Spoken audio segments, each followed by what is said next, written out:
This is Matthew Kratter's Bitcoin University. Today I want to answer the question, is Wall Street ruining Bitcoin? I get a lot of comments like this on my channel. Quote, I used to love Bitcoin before everyone was using it, or Wall Street is ruining Bitcoin, or Bitcoin now has futures and options and an ETF, all of which are ruining Bitcoin. Translation, the way I hear this is someone saying, this is terrible. Normies and TradFi people, traditional finance people that I don't like are using Bitcoin in ways that I don't approve of. I wanted Bitcoin to remain this niche project that only my cool anarcho-capitalist friends and I use. And I think that's fine. That's a fine sentiment. But if you really want to separate money and the state and do it at a global level, you have to realize that Bitcoin needs to be used globally.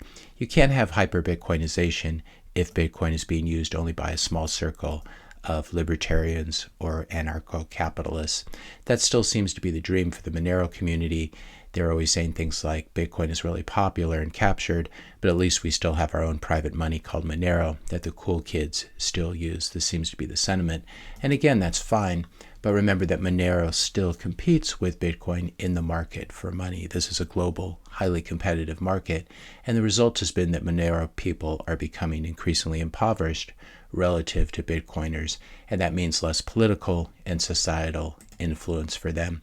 We can see here Bitcoin strengthening, moving downwards against Monero over the past few years. Even in this fairly strong bull market, Bitcoin has been outperforming Monero. Bitcoin being used by many different groups of people is actually a really good thing. I think it's a sign that we're winning. And hyperbitcoinization, it's important to remember this really means that Bitcoin becomes the new reserve asset, the new medium of exchange, and the new unit of account for the world. And that means that Bitcoin must find its way into every crack and cranny of the global financial system. It means that households, charities, endowments, pensions, corporations, nation states, and central banks start buying Bitcoin or Bitcoin IOUs or Bitcoin derivatives. Here's what many people are missing. Full adoption of an asset always implies that you need to have what the academics call, quote unquote, market completeness. That means you can easily buy the spot and there's lots of liquidity, so you could buy BTC itself. It means you can easily short the spot and there's lots of liquidity. And then if the asset is a commodity like Bitcoin is, which is a digital commodity, there are liquid ETFs available that can give you exposure to the underlying commodity's price performance in the form of a product, an ETF or an ETP that trades like a stock. This is the Bitcoin spot ETFs. So in order to have market completeness, you need to be able to easily buy, sell short, have ETFs. Also, you need to be able to hedge your position using futures or options that have lots of liquidity. You can speculate on the asset using futures or options that have lots of liquidity, or you can use those derivatives to hedge your position. This is what market completeness always entails. If you're finding this video helpful so far, I just ask you to help to support the channel.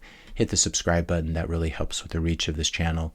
Leave a like, leave a comment, question, suggestion for a future video, and share this video with a friend or family member. Now, it's long been understood that market completeness contributes to more accurate pricing of an asset. We have this old paper that's really more about options, equities, short sales, and market completeness.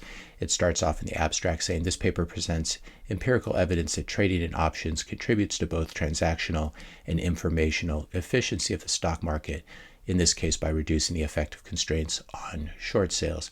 So this is one important thing about market completeness. It gives you better and more efficient market pricing of the asset. You're never going to get large amounts of institutional adoption if hedging tools like options and futures and other derivatives are not available. And I think that Marty and James Check did a good job discussing that in this TFTC, which I'll link to in the description notes below, about Bitcoin derivatives and their effect on market structure.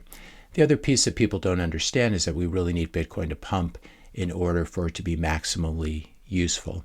Right now, Bitcoin is still a relatively small asset, market cap of about 1.36 trillion going into the US presidential elections today.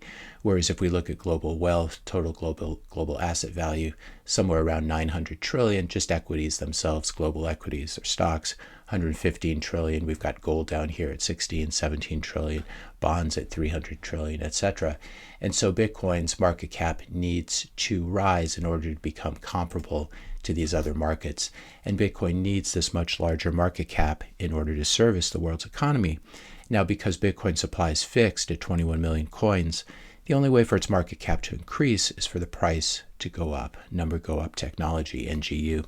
You can't service the world's economy with $1 trillion or $1.3 trillion market cap. It really needs to be 5, 50, 100x that size, as we saw right here, compared to the 1.3 trillion market cap.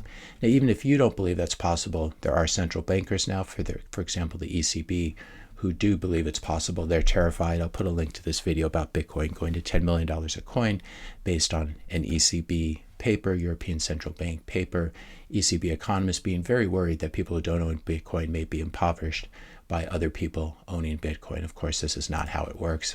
The only way for central banks to survive the Bitcoin revolution that's coming is actually just to, if you can't beat them, you join them. So they should be putting Bitcoin on their balance sheets as well.